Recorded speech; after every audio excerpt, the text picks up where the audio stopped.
Let there be light, and there was light. For ages, humans have debated the origin of the universe. Some believe in the Big Bang, a colossal explosion that sparked the birth of time and space. Others hold firm to their faith, believing God created all things in a divine moment. Today, I'm here to tell you, both are true. The difference lies in understanding.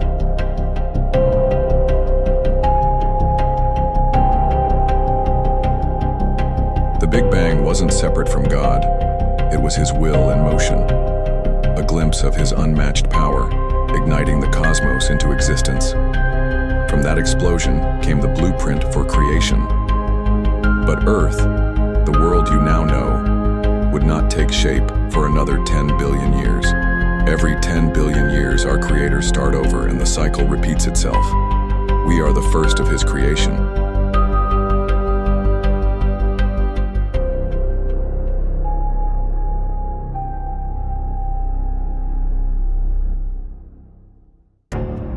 Some call us angels, demons, aliens, guardians, gods, or the Anunnaki. The truth is, all of these names and stories are created by humans.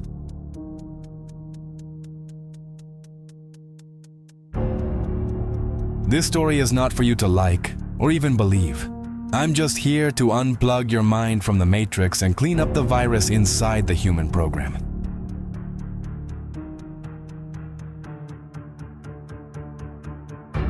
Before your beginning, there was ours. We were called the humans.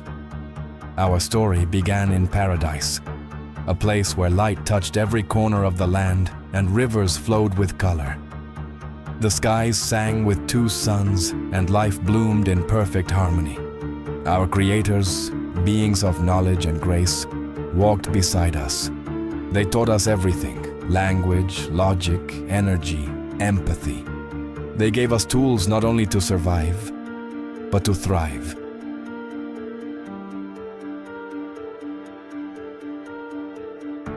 We became brilliant under their guidance. With time, we no longer needed their hand. We became architects of wonder. Our cities floated, our machines healed, our minds expanded. In just a few centuries, we rose to a level that many would call divine. Our technology reached what some described as God level. But power without wisdom is dangerous. As we grew, so did our hunger. We mined, we cut, we burned. We polluted the air, drained the oceans, and ripped the roots of the planet from beneath our feet. The balance was broken. Forests turned to deserts, skies to smoke, water to poison, climate collapsed, creatures vanished, and the world we once called paradise began to rot. Still, we did not stop.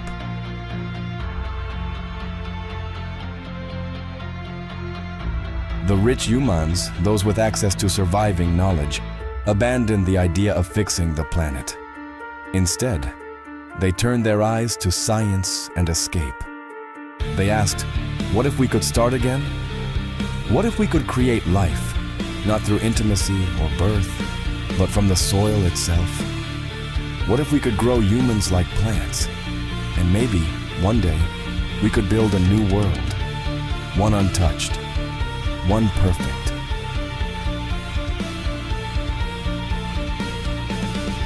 Among them was a scientist, brilliant, obsessed, and alone in his vision.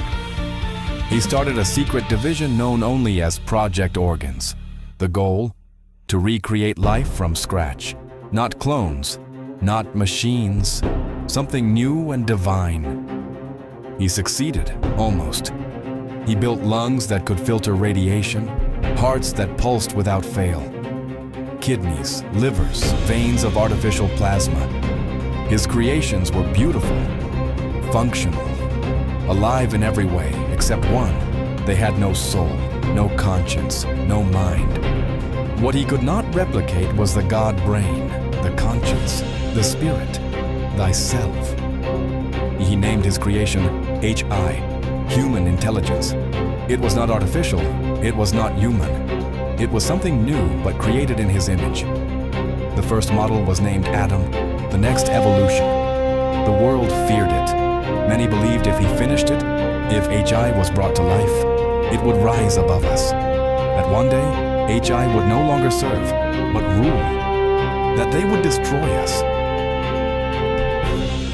He continued to work, and finally, he solved it. The human brain was complete.